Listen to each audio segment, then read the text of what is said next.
जय हिंद साथियों, सरकारी परीक्षा वाला में आपका स्वागत है। आज के इस वीडियो में हम जो केंद्रीय कार्यपालिका है उसको समझेंगे, उसको जानेंगे, ठीक है। और फिर हम थोड़ा सा राष्ट्रपति के बारे में जानेंगे। हमारी सरकार चाहे केंद्र स्तर पर हो चाहे राज्य स्तर पर हो, उसके 3 अंग होते हैं दोस्तों। एक विधायिका, एक कार्यपालिका और न्यायपालिका, ठीक है। जिसमें हम आज केंद्रीय कार्यपालिका के बारे में डिस्कस करेंगे। ध्यान रखना है, सरकार के 3 अंग होंगे। स्टेप बाय स्टेप हम एक एक हिस्से को, एक एक अंग को पढ़ेंगे। पहले हम कार्यपालिका को डिस्कस करेंगे, फिर दूसरे नंबर पर विधायिका को, और फिर तीसरे नंबर पर हम न्यायपालिका को।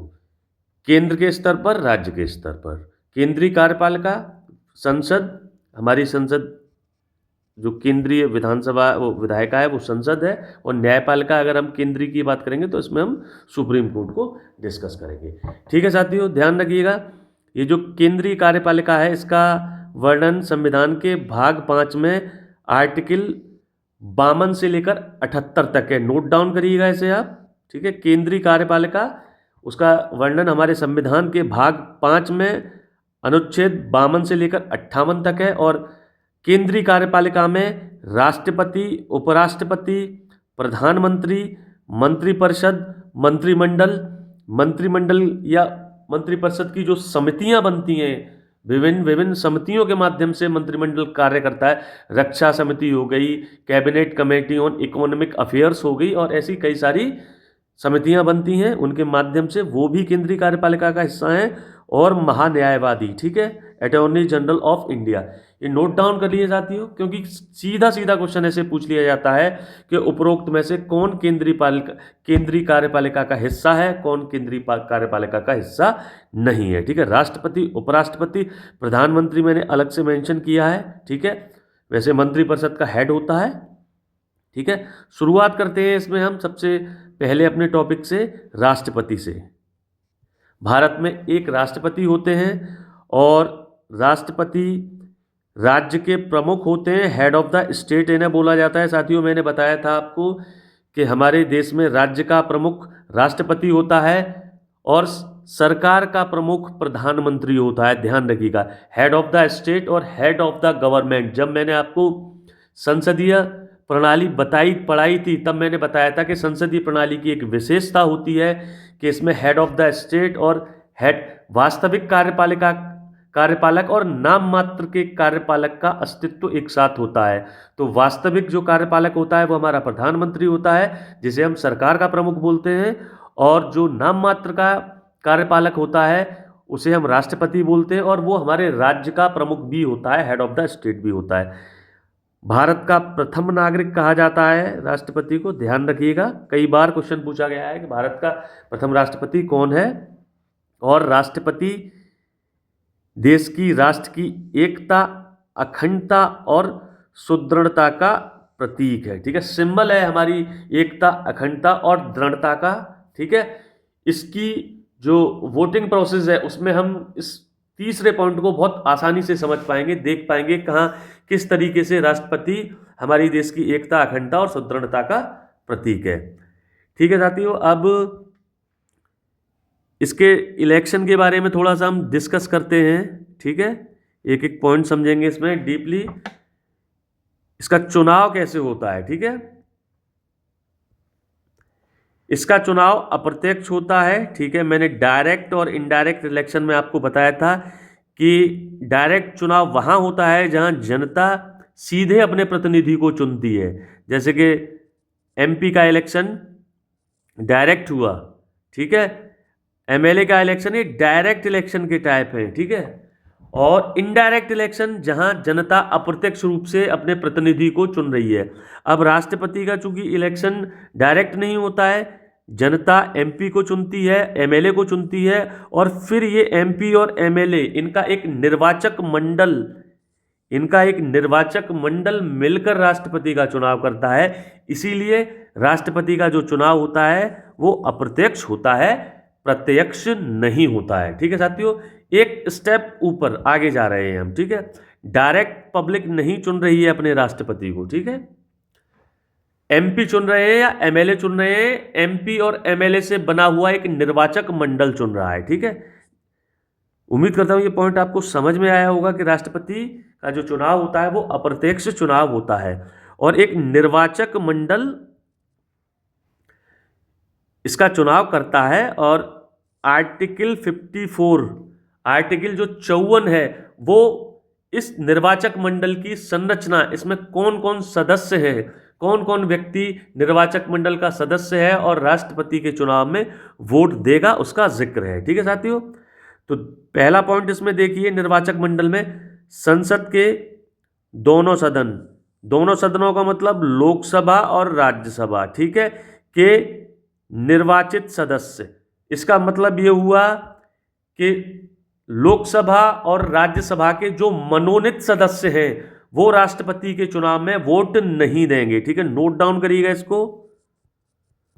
जो मनोनीत सदस्य हैं संसद के वो वोट नहीं देते हैं। ठीक है साथियों, मतलब राज्यसभा में 12 सदस्यों को मनोनीत करने का अधिकार राष्ट्रपति के पास है, वो 12 सदस्य वोट नहीं देंगे। और लोकसभा में 2 एंग्लो इंडियंस को नॉमिनेट करने का अधिकार होता है राष्ट्रपति के पास, वो भी राष्ट्रपति के चुनाव में वोट नहीं देंगे क्योंकि वो निर्वाचित नहीं है, वो मनोनीत है। ठीक है, ये तो हम संघीय विधायिका की बात कर रहे हैं। अब हम राज्य स्तर पर आते हैं साथियों। राज्य विधानसभा के निर्वाचित सदस्य, ध्यान रखिएगा, इसको लिखिएगा पूरा, ये विधानसभा है ये। ठीक है, तीसरा पॉइंट हम देखते हैं, दिल्ली, पुडुचेरी, जम्मू कश्मीर विधानसभाओं के निर्वाचित सदस्य। ये पॉइंट तीसरा कुछ इस तरीके से है कि ऐसे केंद्र शासित प्रदेश जहां पर विधानसभा है, ठीक है, वो राष्ट्रपति के चुनाव में वोट देंगे। ठीक है, ऐसे केंद्र शासित प्रदेश जहां विधानसभा है उनके निर्वाचित सदस्य राष्ट्रपति चुनाव में वोट देते हैं। तो इस पूरे निर्वाचक मंडल से एक चीज आपको नोट डाउन करनी है कि चाहे केंद्रीय स्तर पर मनोनीत सदस्य हो या राज्य स्तर पर मनोनीत सदस्य हो या के यूनियन टेरिटरी या केंद्र शासित प्रदेश के स्तर पर मनोनीत सदस्य हो, मनोनीत सदस्य राष्ट्रपति चुनाव में हिस्सा नहीं लेते हैं। नोट करिए इस बात को, मनोनीत सदस्य राष्ट्रपति चुनाव में हिस्सा नहीं लेते हैं। ठीक है, राष्ट्रपति चुनाव में कौन हिस्सेदार बनेगा? केवल और केवल निर्वाचित सदस्य, संसद के निर्वाचित सदस्य, राज्य की विधानसभा के निर्वाचित सदस्य। राज्य की विधानसभा के निर्वाचित सदस्यों से एक पॉइंट और नोट करिएगा कि विधान परिषद के सदस्य भी राष्ट्रपति के चुनाव में वोट नहीं देते हैं। ठीक है, ये मैंने नीचे लिख दिया है लेकिन फिर भी यहां एक्सप्लेन कर रहा हूं। विधान परिषद के सदस्य भी राष्ट्रपति के निर्वाचक मंडल का हिस्सा नहीं होते हैं और राष्ट्रपति के चुनाव में वोट नहीं देते हैं। ठीक है, और केवल उन्हीं केंद्र शासित प्रदेशों की विधानसभाओं के निर्वाचित सदस्य वोट देंगे। ठीक है, जहां पर विधानसभा है, उन ऐसे केंद्र शासित प्रदेश जहां पर विधानसभा है उनके निर्वाचित सदस्य ही वोट देंगे, यानी कि चंडीगढ़ के वोट नहीं देंगे। ठीक है, क्योंकि वहां पर विधानसभा नहीं होती है। ध्यान रखना चाहती हूँ इस बात को।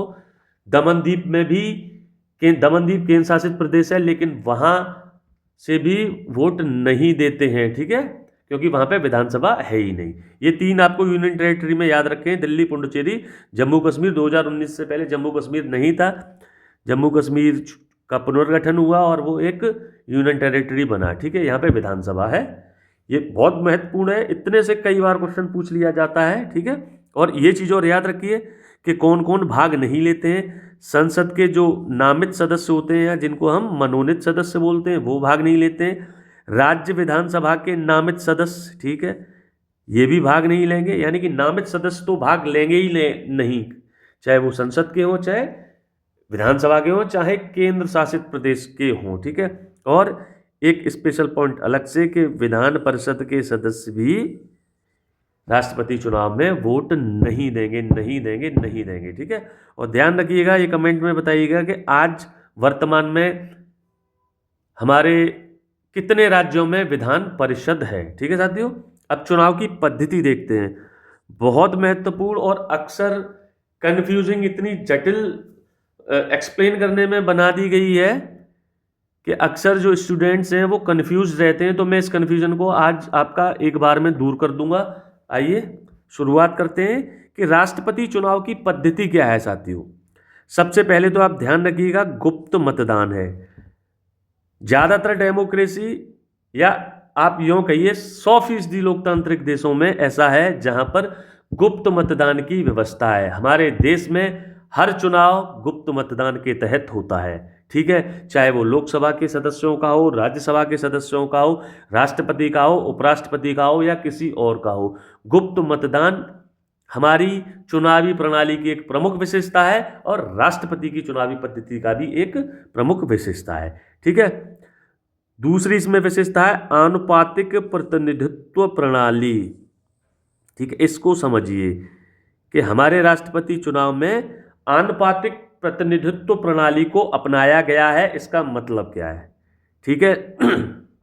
आनुपातिक प्रतिनिधित्व का एक मतलब यह है साथियों कि वही व्यक्ति राष्ट्रपति बनेगा जिसे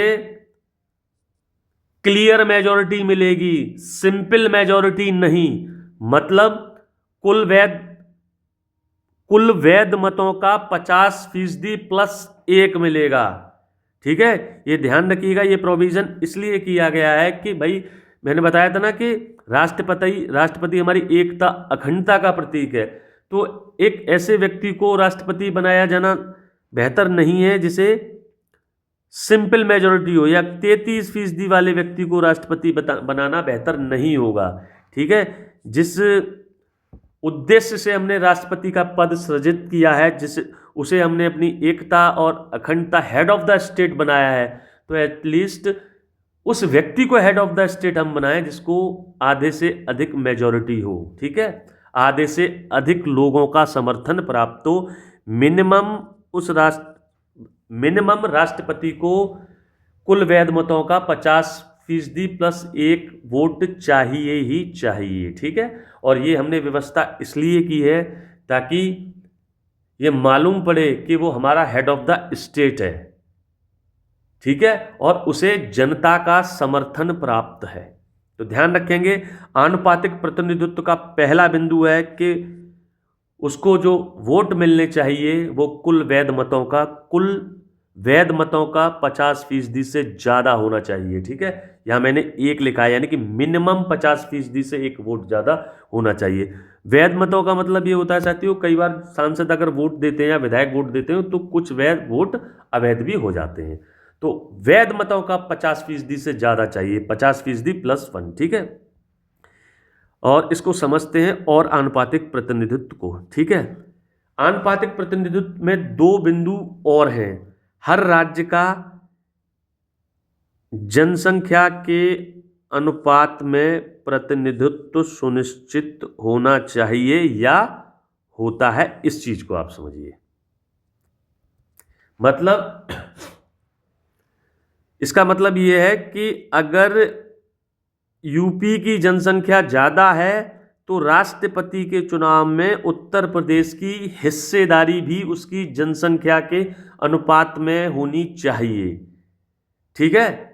जनसंख्या ज्यादा है तो उसी अनुपात में राष्ट्रपति चुनाव में उस राज्य की हिस्सेदारी होनी चाहिए। इसको मैं ऐसे एक्सप्लेन करता हूं, जैसे कि उत्तर प्रदेश से जो एक विधायक के या एमएलए के वोट की कीमत है वो 208 है, ठीक है।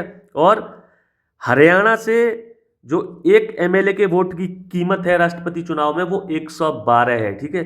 तो ध्यान रखिए, जनसंख्या के अनुपात में हिस्सेदारी तय होनी चाहिए, ये हमने सुनिश्चित किया है। आप देख लीजिए, उत्तर प्रदेश की जनसंख्या ज़्यादा है, इसीलिए उत्तर प्रदेश के एक विधायक का वोट भी ज़्यादा है, ठीक है। इसी को हम न्याय संगत प्रतिनिधित्व भी बोलते हैं, ठीक है भाई। जब जनसंख्या ज़्यादा है तो ये उसमें हिडन है क्या, राष्ट्रपति चुनाव में उसकी भूमिका भी ज़्यादा होनी चाहिए, ठीक है। इसी को न्याय संगत प्रतिनिधित्व भी बोला जाता है और आनुपातिक प्रतिनिधित्व प्रणाली का एक हिस्सा बोला जाता है, ठीक है।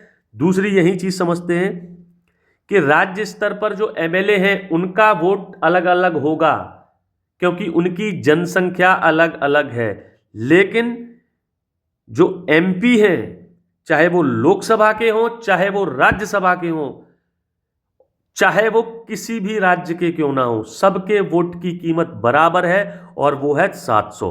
मतलब हरियाणा से जो सांसद है उसके वोट की कीमत 700 है राष्ट्रपति चुनाव में, और वही उत्तर प्रदेश से भी है। ठीक है साथियों, राज्य स्तर पर हमने न्याय संगत प्रतिनिधित्व की बात की है और संघीय स्तर पर सबको बराबर हमने कर दिया। एक साथ राष्ट्रपति चुनाव प्रणाली में हम दो एंगल से भूमिका निभा रहे हैं। ठीक है, अगला पॉइंट, उम्मीद करता हूं ये चीज आपको समझ में आई होगी। न्याय संगत प्रतिनिधित्व, राज्य में जिसकी जितनी जनसंख्या है उसके अनुसार प्रतिनिधित्व मिले राष्ट्रपति चुनाव में। वो मैं आपको एक उदाहरण से बता चुका हूं कि उत्तर प्रदेश के विधायक का वोट सबसे ज्यादा होता है, क्योंकि उत्तर प्रदेश की जनसंख्या सबसे ज्यादा है। ठीक है, 208 है। इसे हम न्याय संगत प्रतिनिधित्व भी बोलते हैं। दूसरी चीज ये देखिए, सभी राज्यों के कुल वोटों का मूल्य लगभग बराबर होता है सभी सांसदों के कुल वोट के मूल्य के। मतलब हमने संघीय और राज्य स्तर पर भी समानता बनाई है राष्ट्रपति चुनाव में, जहां हमने न्याय संगत प्रतिनिधित्व के माध्यम से जिसकी जनसंख्या ज्यादा है उसकी ज्यादा हिस्सेदारी सुनिश्चित की है, प्लस उसके साथ साथ हमने सभी राज्यों के एक साथ जो विधायकों का वोट है उसको हमने सभी सांसदों के कुल वोट के बराबर भी किया है। मतलब राज्यों में और केंद्र में उसमें भी हमने समानता स्थापित करने की कोशिश की है। आनुपातिक प्रतिनिधित्व का मतलब ये है साथियों।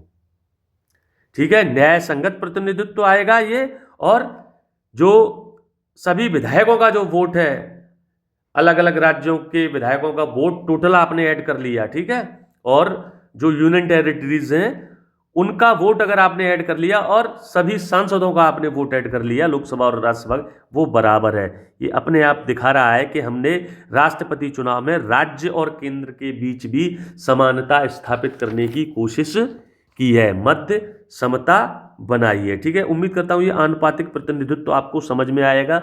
एक दो बार समझ में आया होगा, एक दो बार जरूर पढ़िए, और अगर कोई क्वेरी हो तो आप मुझे कमेंट में बता सकते हैं, मैं उसका जवाब दूंगा। ठीक है साथियों, 3 बातें यहाँ पे याद रखेंगे इसमें कि सिंपल मेजोरिटी नहीं, क्लियर मेजोरिटी चाहिए 50% प्लस 1, और उसके बाद न्याय संगत प्रतिनिधित्व प्लस राज्य की विधायकों के कुल वोट और सभी सांसदों के कुल वोट बराबर करके केंद्र और राज्यों के बीच भी हमने समानता स्थापित की है इसमें। ठीक है, और एक इसकी विशेषता है एकल संक्रमणीय मत, इसको समझिए आप साथियों। जो राष्ट्रपति चुनाव होता है उसमें एक वरीयता दे रखी होती है। जैसे कि आप मानिए 3 व्यक्ति राष्ट्रपति का चुनाव लड़ रहे हैं, ए, बी और सी, और मुझे इसमें वोट देना है। ठीक है, तो मैं तीनों को वोट दूंगा,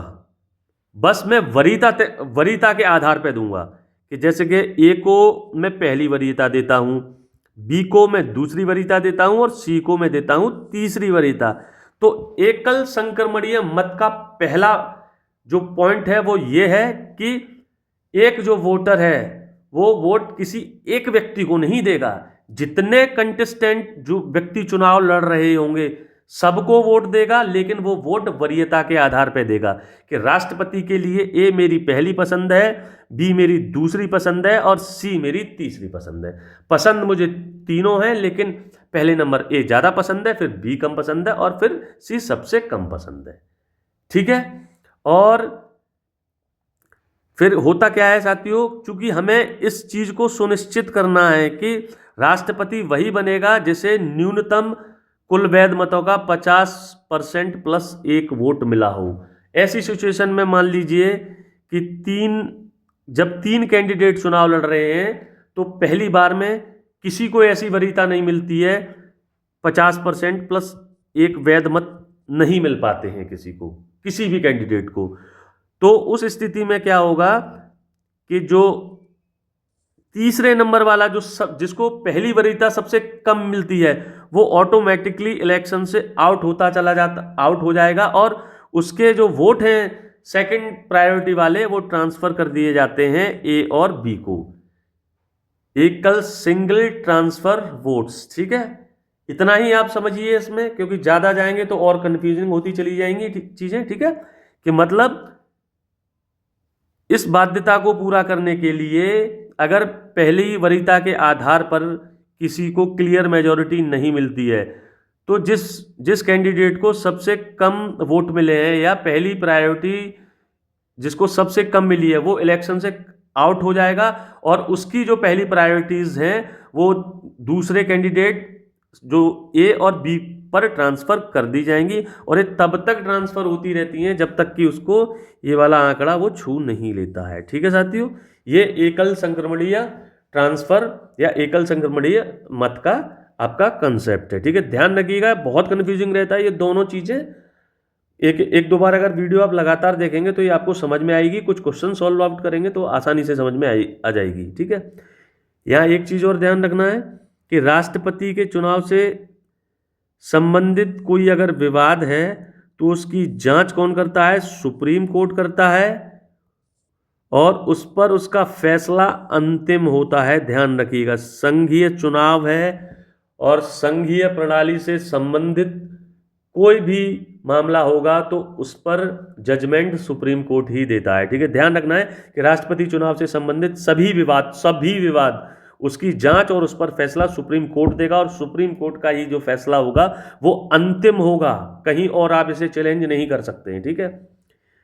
ये देखते हैं साथियों, छोटा सा पॉइंट और है कि कौन व्यक्ति योग्य होता है राष्ट्रपति बनने के लिए। अक्सर क्वेश्चन पूछ लिया जाता है। सबसे पहले वो भारत का नागरिक होना चाहिए, मतलब ऐसा कोई व्यक्ति जो भारत का नागरिक नहीं है वो भारत के राष्ट्रपति चुनाव के लिए दावेदारी नहीं कर सकता है। वो 35 वर्ष की आयु पूर्ण कर चुका हो, यानी कि 34 साल का व्यक्ति राष्ट्रपति का चुनाव नहीं लड़ सकता है। ध्यान रखना इस बात को, 34, 26, 27, क्योंकि अक्सर कन्फ्यूजन रहता है। मैं एक चीज़ बता देता हूँ आपको कि जो पंचायत हैं वहाँ चुनाव लड़ने की न्यूनतम उम्र 21 साल है और विधानसभा का चुनाव लड़ने की न्यूनतम उम्र 25 साल है, एमएलसी का चुनाव लड़ने की न्यूनतम उम्र 30 साल है और राष्ट्रपति और उपराष्ट्रपति का चुनाव लड़ने की उम्र 35 साल है। तो कन्फ्यूजन हो जाता है, एग्जामिनर इतनी बातों को ही घुमा फिरा के जब पूछता है ना तो फिर क्वेश्चन गलत हो जाता है। तो ध्यान रखना कि राष्ट्रपति वही बन सकता है जो व्यक्ति 35 साल की उम्र पूरी कर चुका हो।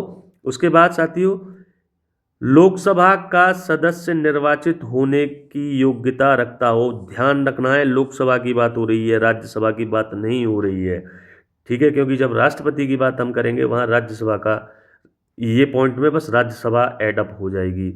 बहुत कन्फ्यूजिंग चीज़ें रहती हैं, याद करनी है 2-3 बार आपको जरूर इसको, ठीक है। कि वही व्यक्ति जो लोकसभा सदस्य का निर्वाचित होने के लिए योग्य हो, ठीक है।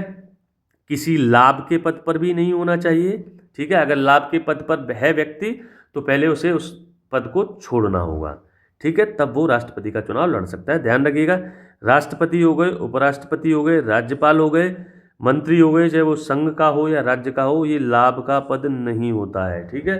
लाभ का पद मतलब केंद्र सरकार में किसी सरकारी पद पर ना हो, राज्य सरकार में किसी सरकारी पद पर ना हो, या जो लोकल बॉडीज हैं, स्थानीय प्राधिकरण है, वहाँ किसी सरकारी पद पर ना हो, ठीक है। और राष्ट्रपति के चुनाव में नामांकन के लिए ध्यान रखिएगा, नामांकन के लिए कम से कम 50 प्रस्तावक और 50 अनुमोदक जरूरी होते हैं, ठीक है। न्यूनतम मिनिमम 50 प्रस्तावक और 50 अनुमोदक। बहुत कन्फ्यूजिंग चीज़ें आएंगी साथियों, सेपरेट करके लिखिएगा, अलग अलग करके छोटे छोटे नोट्स बनाइएगा, क्योंकि जब जैसे जैसे इंडियन पॉलिटी में आप आगे बढ़ते चले जाएंगे, सिलेबस कंप्लीट होने की तरफ जाएंगे ना, तो बहुत कन्फ्यूजिंग आएंगी। कई चीज़ें ऐसी हैं जो एक दूसरे से बहुत मिलती जुलती हैं और एग्जामिनर अक्सर उन्हीं चीज़ों का फ़ायदा उठाकर स्टूडेंट्स को घुमा देता है। इस वीडियो को यहीं तक रखते हैं साथियों, नेक्स्ट वीडियो में मिलते हैं। राष्ट्रपति की शक्तियाँ, राष्ट्रपति पर महाभियोग वगैरह इसको डिस्कस करेंगे। जय हिंद साथियों।